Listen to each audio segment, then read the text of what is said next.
bagong marksman sa Mobile Legends na sobrang bilis ng mobility at attack speed. Daig pa nito si Kari. Pinapakilala ko sa inyo ang bagong hero na si Obsidia. Sa videong ito ipapaliwanag ko sa inyo ang kanyang mga unique na skill. Umpisa natin sa kanyang passive. Kada isang basic attack ni Obsidia ay makakagain siya ng isang bone energy, yung charge sa baba ng kanyang mana. At kapag naman umabot ng 15 ang charge ng kanyang bone energy, makakabuo siya ng isang bone shard. Ayun nagkaroon ng number 1. So ano nga ba ang nagagawa ng bone shards na ito kapag nag-basic attack si Obsidia? Kung ilan ang kanyang bone shards? Halimbawa, ayan, 1. Kada atake niya, may isang bone shard din na tatama sa kalaban. Ito yung basic attack niya, ito naman yung bone shard. At ang matindi pa dito, umaabot ng 30 ang maximum stacks ng bone shards nitong si Obsidia. Ayan, try natin paabutin.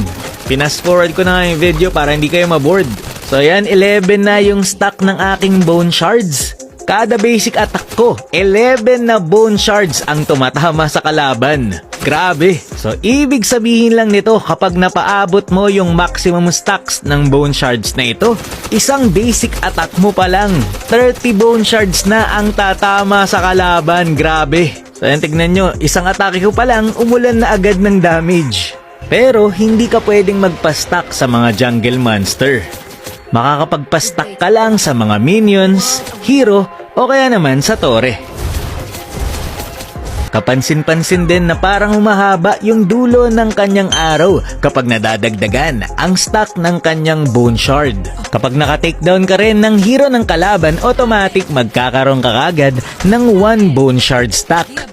Dito naman tayo sa kanyang skill 1. Si Obsidia ay magbabato ng bone needle. Tapos kapag tumama ito sa mga hero or minions, makakagain ka kagad ng 3 stacks. Kaya the more na mas marami itong tatamaan, mas marami rin ang mapupunta sa iyong bone energy. Kaya maganda kung ima-maximize mo ang paggamit ng skill 1. As in, pagka-cooldown, gamitin mo agad sa mga minions. Kasi mas mabilis itong magpa-stack. Pag tumama din ang iyong skill 1, matitrigger yung bone shards mo at tatamaan yung kalaban. Sa skill 2 naman tayo makakagain etong si Obsidia ng 500% movement speed.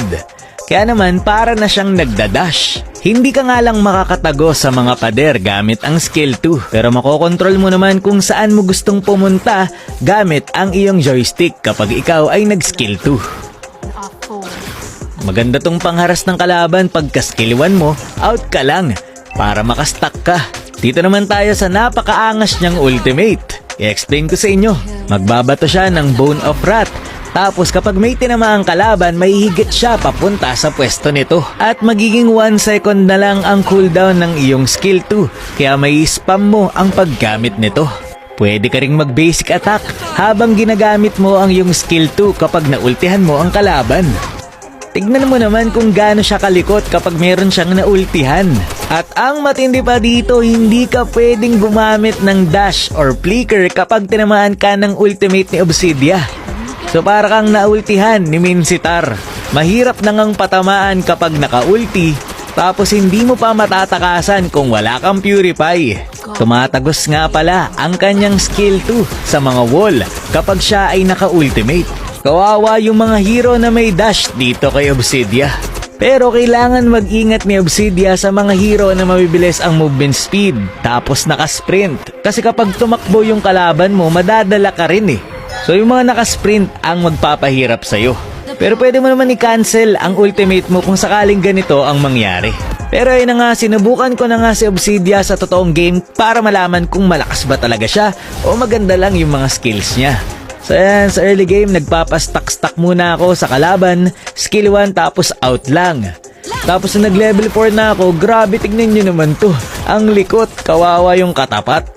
Basta natamaan mo ng ultimate eh. Malilito talaga yung Clint kasi hindi kanya mapapatamaan ng ulti niya. Tapos kapag mataas na yung stack ng aking bone shards, isang skill 1 lang ang dami na agad tumatama sa kalaban. Kaya lang minsan hindi pa ako marunong mag-control ng aking ultimate kung san-san ko nadadala yung aking hero gamit ang skill 2. Bago mag 10 minutes, naabot ko agad yung full stack. ng aking bone shards. Basta lagi mo lang gagamitin ang iyong skill 1. Pero yun nga, bagong hero pa lang etong si Obsidia, marami pang i-adjust dito sa kanya, manenerf or mababuff pa ito bago ilabas sa original server.